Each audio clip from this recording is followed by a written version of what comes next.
Our last two tips that define excellence when communicating to your patients on a day-to-day basis are talk tick and future pacing.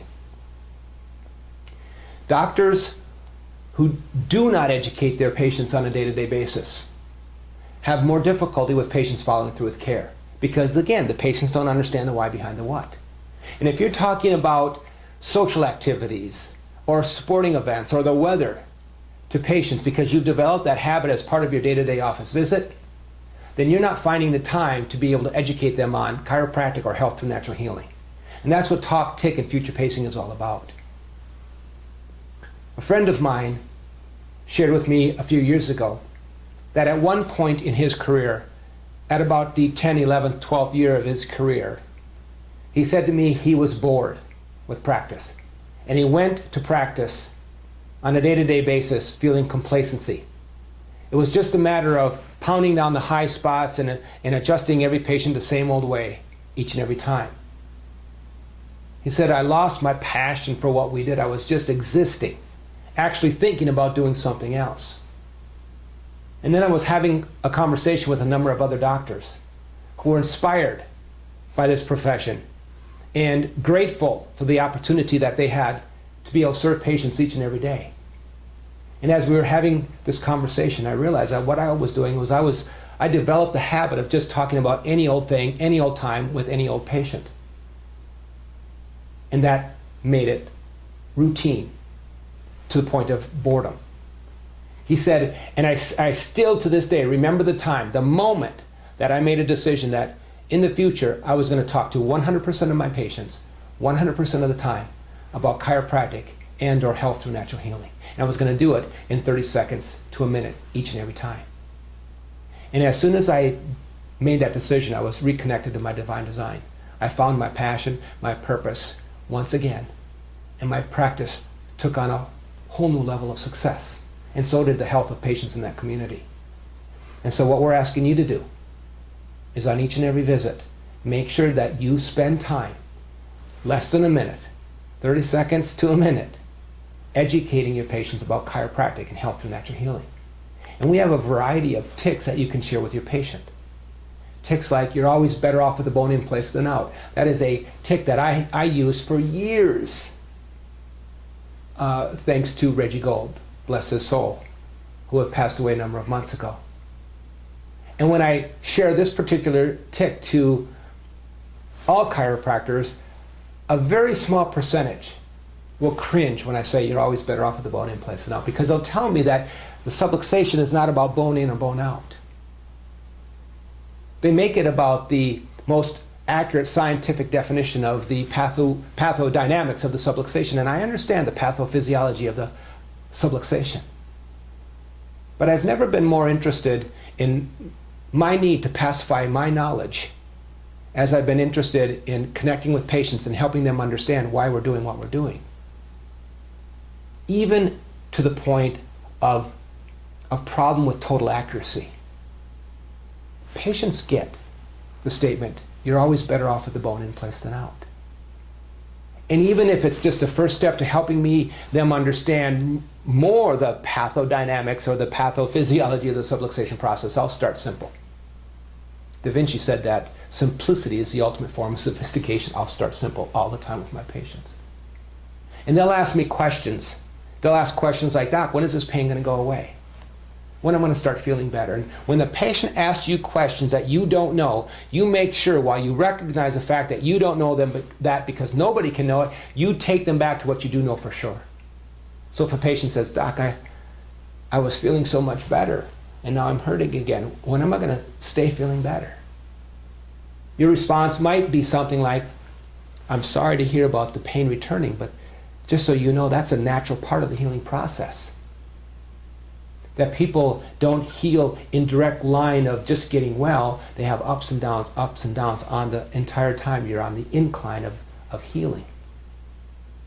And as far as when you're going to start to feel good and stay good, I can't answer that. But I can tell you one thing for sure, and that is you're always better off with the bone in place than out.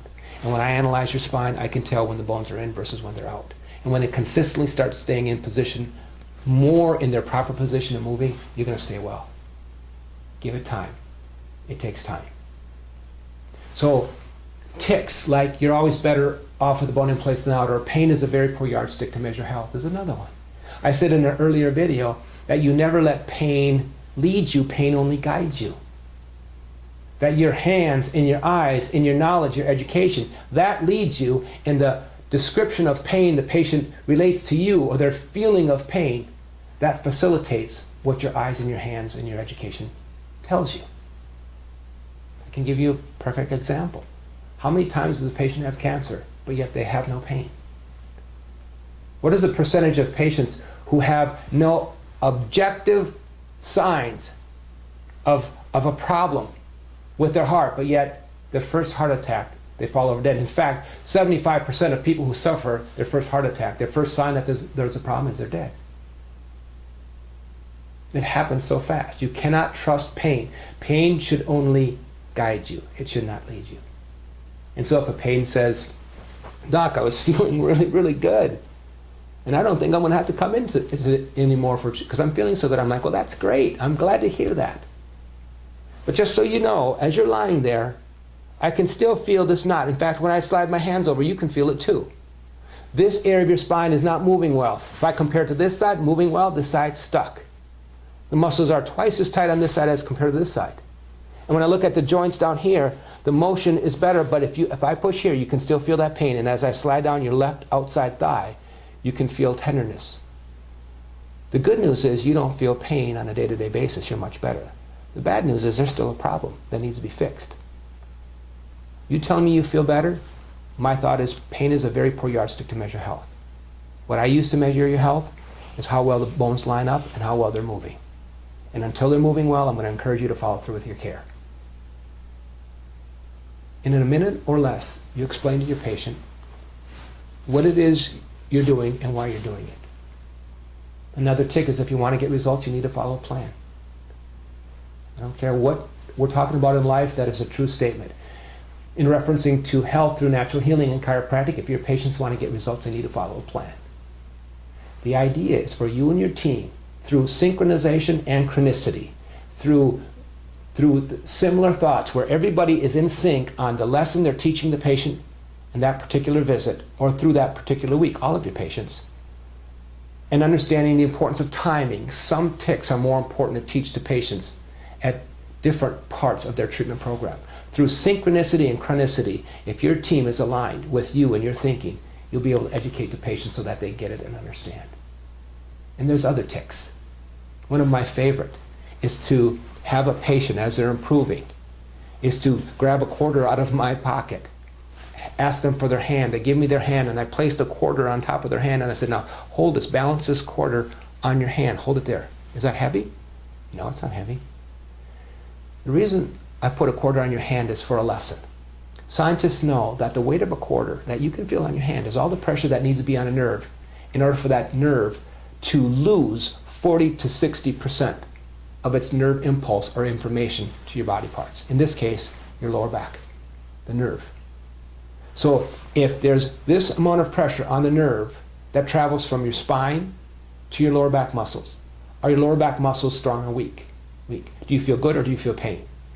And then I take the quarter off their hand and I say to them, and through the adjustment, and it will happen, pressure is removed from that nerve. Now what will that nerve do? Stay sick or heal? Their answer is heal all the time. And will your back then stay weak or get strong? Educate your patients on a day-to-day basis so they understand the why behind what you're doing. And there's a whole list of tics that we can share with you. And that we will share as part of this video series. You can watch it over and over again and write these tics down and start to share them with your patients. And the last thing I'm going to share with you is something called future pacing. It's one of the most important lessons that I received through my training years ago.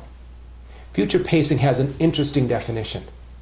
Future pacing is giving the patient something objective to look forward to that increases their anticipation for the next visit. I've shared this definition in a different video, and so if it sounds the same, it's because it's the same.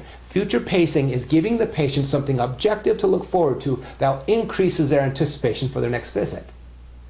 For example, let's say that the patient's been coming in and their range of motion is limited. And each time before your adjustment, it goes 60 degrees, and you know that your goal is to get it to 75 or 80, depending upon the health of their joints and the amount of arthritis in their spine. After your treatment for that day, you say, you know what, Sean, your neck, when it turns to the left, is 60 degrees before I do anything. After the treatment, it's 80. My goal over the next 4 visits is to see your neck go from 60 degrees to 70 degrees, to improve by 10 degrees before I touch your spine. That shows me improvement. So your future pacing takes, again, a minute or less, and it gives the patient something objective, something that you see or that you feel that they now know you're using as a yardstick to measure their progress. Another example would be muscle spasm. A very easy one is the trap. How often do we feel trigger points in the trap? They can range from either being the size of a small marble to the size of a golf ball.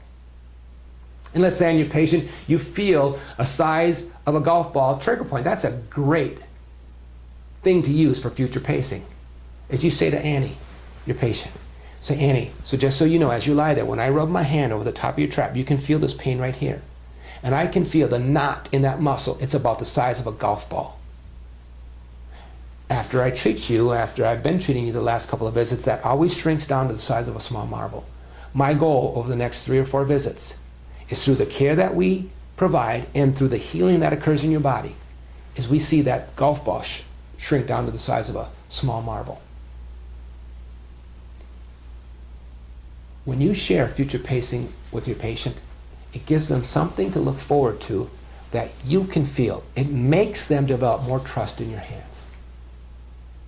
And I'm going to remind you, you cannot share future pacing ideas. You cannot share talks of tick with your patients if that time that you've been using in your communication with patients has been interrupted by useless banter.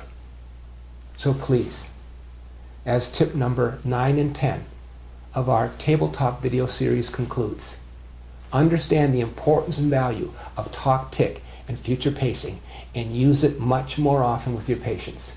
And you will be amazed at how more patients stay connected with your treatment program instead of the visit at hand. Instead of paying attention to an event like an office visit, they pay attention to an experience, and that is your treatment program. And it will make all the difference in the world in the results that you start to achieve in health and healing through chiropractic.